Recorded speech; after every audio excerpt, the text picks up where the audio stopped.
वेद बातमीचा, लढा सत्याचा, निर्भीड पत्रकारितेचा, राजकारणातील महत्त्वाच्या बातम्यांच्या अपडेटसाठी आजच आपल्या YouTube चॅनलला क्लिक करा आणि रोज अपडेट मिळवण्यासाठी चॅनलला सबस्क्राइब करा. नमस्कार, आपण पाहत आहात वेद बातमीचा. देवळाली प्रवरा येथे शिवपुराण कथेला उत्स्फूर्त प्रतिसाद. देवळाली प्रवरा येथे शिवभक्तांच्या पुढाकारातून सुरू असलेल्या शिवपुराण कथेला भाविकांचा उत्स्फूर्त प्रतिसाद मिळत आहे. 9 फेब्रुवारीपासून सुरू झालेली कथा 16 फेब्रुवारीपर्यंत भक्तिमय वातावरणात रंगत आहे.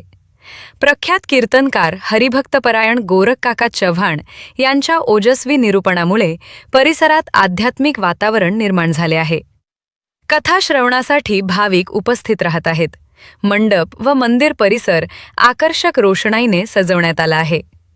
15 फेब्रुवारी रोजी महाशिवरात्रीनिमित्त विशेष कार्यक्रमाचे आयोजन करण्यात आले असून शिवभक्तांसाठी साबुदाणा खिचडीचा फराळ वाटप करण्यात येणार आहे. 16 फेब्रुवारी रोजी सकाळी 10 ते 12 या वेळेत काल्याचे कीर्तन आयोजित करण्यात आले आहे. श्री क्षेत्र पैठण येथील हरिभक्तपरायण सौ सरगम महाराज आगडे यांचे कीर्तन होणार असून त्यानंतर काल्याचा महाप्रसाद होणार आहे.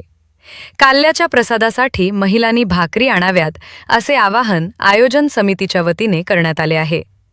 सदर कार्यक्रमाचा भाविकांनी उपस्थित राहावे आवाहन सर्व शिवभक्त मित्रमंडळाच्या वतीने करण्यात आले आहे.